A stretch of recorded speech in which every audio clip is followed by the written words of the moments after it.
تمام گمان، خیال اور خوش فہمیاں جناب اسحاق ڈار کی بیکار ثابت ہوئی ہیں، ہوا ثابت ہوئی ہیں، کیونکہ اس قسم کی کوئی چیز نہیں ہوئی۔ دراصل IMF سمیت عالمی مالیاتی ادارے اور چین، سعودی عرب اور دیگر دوست ممالک ملک میں سیاسی استحکام کا تقاضا کر رہے ہیں۔ دنیا کو یقین نہیں کہ شہباز حکومت اس طرح کیسے چلے گی اور کب تک چلے گی، اگلے سال کا بجٹ بھی پیش کر سکے گی یا نہیں۔ تمام معتبر اداروں کے سروے ملک میں سیاسی استحکام مانگ رہے ہیں۔ گیلا Pakistan, overseas investors chamber of commerce, پائیڈ، Ipsos کی تمام عوامی جائزہ رپورٹس ملک کے معاشی بحران کی اولین وجہ سیاسی عدم استحکام بتا رہی ہیں۔ کہا جا رہا ہے کہ ملک کے مسائل کو شاید نئی حکومت سے نئے مینڈیٹ اور نئے انتخابات سے قرار مل جائے، لیکن لگتا ہے کہ PDM اور PTI point of no return پر پہنچ چکی ہیں۔ فریقین نے پچھلے 8 ماہ کے دوران ایسے داؤ پیچ آزمائے جن کی مثال نہیں ملتی۔ سابق وزیر اعظم عمران خان کے خلاف تحریک عدم اعتماد کی کامیابی کے بعد 11 اپریل کو شہباز شریف 12 اتحادیوں کی حمایت سے وزیر اعظم تو بن گئے، لیکن پچھلے 8.5 ماہ سے ملک سیاسی ہیجان انگیزی کا شکار ہے۔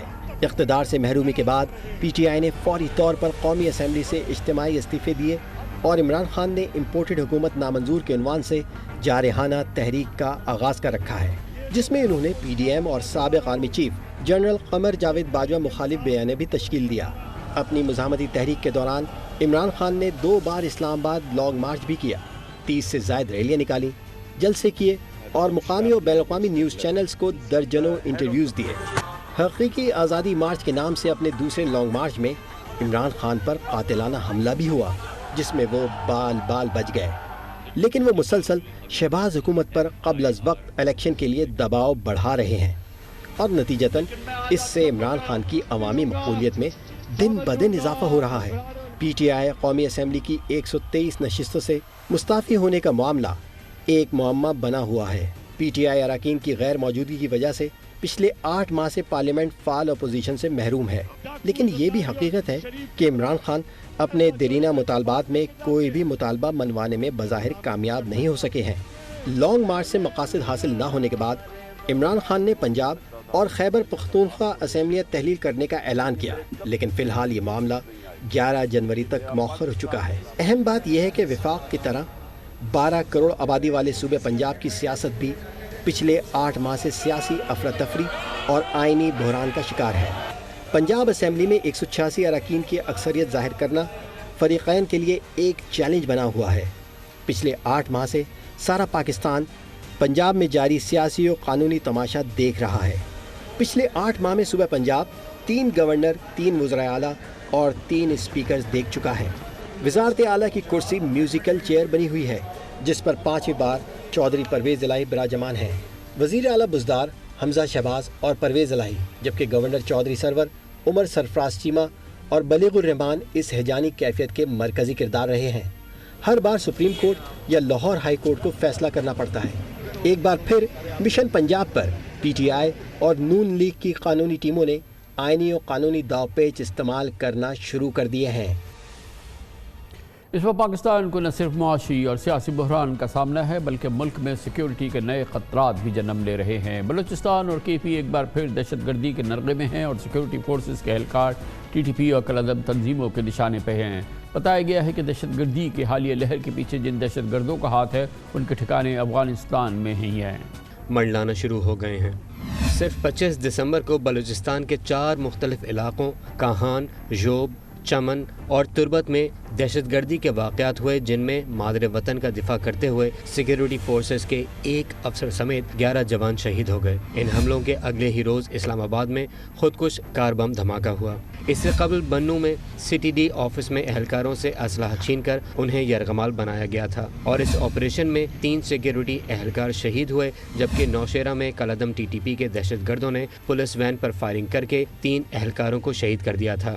یعنی اس وقت خیبر پختونخوا ملک میں دہشت گردی سے سب سے زیادہ متاثرہ صوبہ ہے۔ پولیس نے جنوبی اور شمالی وزیرستان، لکی مروت اور بنوں کے اضلاع کو دہشت گردی سے سب سے زیادہ متاثرہ مقامات قرار دیا ہے۔ سرکاری رپورٹس کے مطابق صرف اس سال خیبر پختونخوا میں 220 کے قریب حملوں میں 118 پولیس اہلکار شہید، جبکہ 117 زخمی ہوئے۔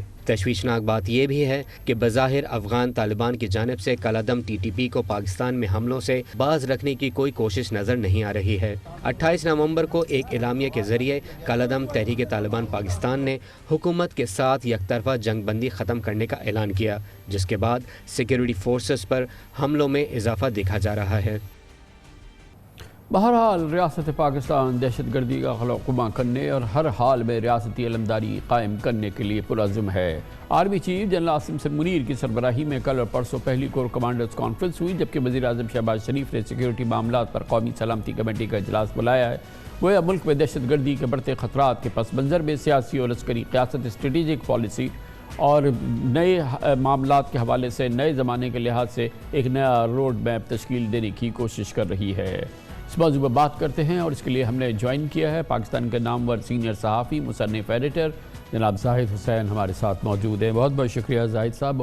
اوورآل اس وقت ہم نے ابھی پاکستان کی تصویر سامنے رکھی ہے، معیشت کے معاملات ہوں، اکانومی کی ایک بہت ہی سیریس سچویشن ہے، سیکیورٹی سچویشن اچانک بہت زیادہ خراب ہو گئی ہے۔ کل آپ نے دیکھا کور کمانڈرز کانفرنس میں نمبر 1 وہ ایشو تھا، اور دوسری جانب پالیٹکس اور جو اس وقت ڈیموکریسی کا حال ہے پاکستان کا، اور جس طرح کی اس وقت فشرز ہیں اور بہت ہی ایک مشکل صورتحال ہے، کسی طرح کا بھی سیاسی نظام، جمہوری نظام جو ہے وہ نام کو چل رہا ہے۔ یہ مجموعی تصویر پاکستان کی سالمیت کو ایک بہت بڑا خطرہ بن چکی ہے، آپ اس سے ایگری کریں گے؟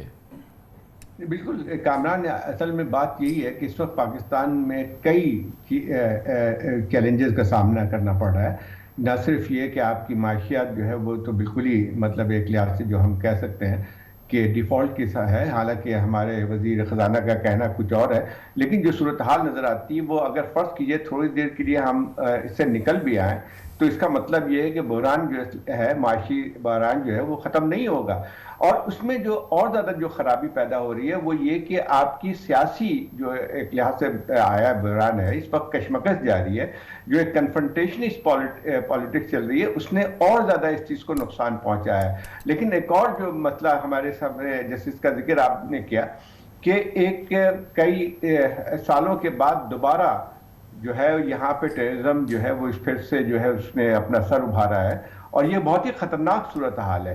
دیکھیں، یہ پہلے ہماری فوج نے کارروائی کر کے جو ہے وہاں سے جو فارمر فاٹا ایریاز تھے ٹی ٹی پی کو ختم کیا تھا، لیکن وہ سارے کے سارے وہاں چلے گئے تھے افغانستان میں۔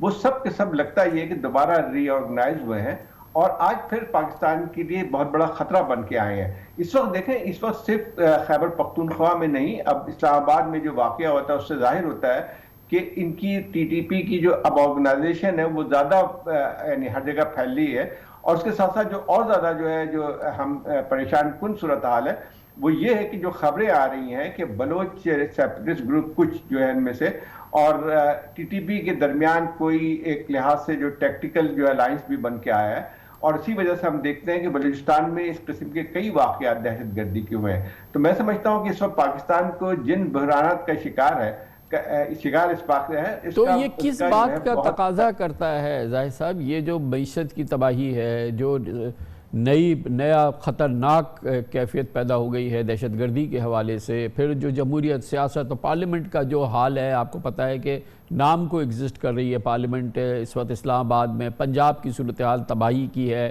اور کہ اسی طرح کی کے پی میں معاملات یا بلوچستان کے مجموعی ملک کی صورتحال بہت ہی زیادہ خراب ہے۔ یہ تمام چیزوں کو ملا کے اس کو ایڈریس کرنے کے لیے کیا کرنا ہوگا؟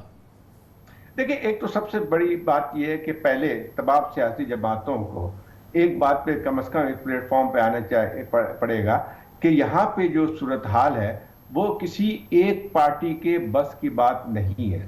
اس وقت اگر آپ دیکھیں کہ اس وقت معاشی صورتحال کا جو صورت بن کے آ رہی ہے، اس کے بعد جو ہے سیاسی طور پہ عدم استحکام اس ملک کے اندر ہے، اور آپ مجھے بتائیے کہ ٹیررزم کے جو واقعات بڑھ رہے ہیں، اور اس میں جو اگر سیاسی طور پہ یہی رسہ کشی چلتی ہے تو پھر میں نہیں سمجھتا ہوں کہ کوئی بھی دیکھیے، یہ بات تو ہم ہر روز کہتے ہیں اور پورے 8 مہینے سے کہہ رہے ہیں کہ سیاسی جماعتوں کو اکٹھا کرنا ہوگا، چارٹر آف اکانومی ہونی ہوگی، چارٹر آف سیکیورٹی ہونا ہوگا۔ اس وقت ملک کے سیاسی حالات کے لحاظ سے، آئندہ الیکشن کے لحاظ سے کہیں کنورجنس ہوگا، مگر کہہ کے تھک گئے، کسی نے سننا ہی گوارا نہیں کیا ہے. نواز شریف صاحب نے وہاں سے کہہ دیا ہے بات ہم کرنے کو تیار نہیں ہے.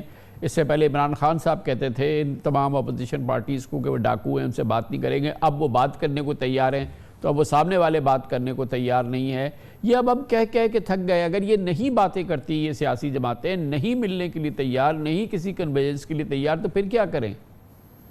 دیکھیں یہی بات سامنے آ رہی ہے کامران. ہم نے پہلے بھی ماضی میں دیکھا ہے جب اس قسم کے حالات جب بگڑتے ہیں تو اور یہ جو ہے سیاسی جماعتیں کم از کم ایک بنیادی جو اصول ہیں اس پہ متفق نہیں ہوتے ہیں یا جو ہے جمہوری عمل جو ہے وہ بالکل ہی بیکار ہو جاتا ہے, تو پھر ہم دیکھتے ہیں کہ پاکستان کی بدقسمتی یہ رہی ہے کہ پھر جو ہے ایکسٹرا کانسٹیٹیوشنل مینز استعمال ہونے لگتے ہیں جو کہ کسی طور پہ بھی ملک کے لیے صحیح نہیں ہوں گے. اور میں سمجھتا ہوں کہ ابھی بھی جو ہے سیاسی جماعتوں کو ہوش کے ناخن لینے چاہیے. اور اس وقت جو ہے اس وقت یہ مسئلہ نہیں ہے کہ جو ہے کون اقتدار میں آتا ہے کون نہیں آتا ہے. اصل مسئلہ پاکستان کی سالمیت کا بن کے آتا ہے, پاکستان کی سیکیورٹی کا بن کے آتا ہے. پاکستان کی معاشیات اگر خراب ہوتی ہے تو آپ مجھے بتائیے کہ ایک نیوکلیر آرم کنٹری اگر اکنامکلی جو ہے کولیپس ہوتا ہے تو اس کے اثرات کتنے گہرے ہوتے ہیں. اور یہ اگر اچھا تو پھر کیا اگر یہ لوگ نہیں بات کرتے ہیں, یہ ایسی ہی صورتحال رہتی ہے, مزید یہ سلائیڈ برقرار رہتی ہے جو ہماری اس وقت معیشت کی ہے, اکانومی کا حال جو ہے تباہ حال ہے, اور پھر اس پہ ٹیررزم کے واقعات ظاہر ہے کہ مزید سنگین اگر ہوتے ہیں, اور یہی سیاسی اور یہی تشنج جو ہے, ہیجان جو ہے سیاسی یہ برقرار رہتا ہے, تو کتنے دن تک یہ ایسا چلتا رہے گا؟ پھر ملک کو اس کا کتنا نقصان ہوگا اور اس کا کیا آؤٹ کم ہوگا؟ دیکھیں بہت زیادہ نقصان ہوگا. اگر آپ دیکھیں کہ اس وقت جو ہے پہلے بھی جیسے ہم بات کر رہے تھے کہ کیا کوئی حکومت اکیلے جو ہے معاشی صورتحال پہ جو ہے وہ کر سکتی نہیں کر سکتی ہے. تو اب اگر سیاسی جماعتیں اس بات کو نہیں تسلیم کرتی ہیں اور اس پہ کوئی ڈائلاگ نہیں ہوتا ہے, دیکھیں سب سے بنیادی چیز ہے کہ جمہوریت کا نام صرف یہ نہیں ہے کہ جو آپ نے الیکشن کرا دیے اور وہ ایک حکومت سے دوسری حکومت میں آ گئی اور پھر وہی تنازع کھڑے ہو گئے. اصل مسئلہ یہ ہے کہ 3-4 چیزوں پہ تمام سیاسی جماعتوں کو متفق ہونا پڑے گا. ایک جو چارٹر آف ڈیموکریسی پہ ایک بنانا پڑے گا کہ جس میں آپ کو کچھ اصول وضع کرنے پڑیں گے کہ جس کے تحت جو ہے آپ اس کی جمہوریت کو آگے بڑھا سکتے ہیں. دوسری طرف جو ہے معاشیت پہ جو ہے, دیکھیں معاشی میں اگر آپ وہ نہیں ہوتا ہے, کوئی ایک ایکارڈ نہیں ہوتا ہے کہ جو ایک براڈلی, میں تو نہیں کہتا ہوں کہ ساری چیزوں پہ اتفاق ہو جائے گا, لیکن ایک براڈلی جو ہے اس پہ اتفاق ہونا ضروری ہے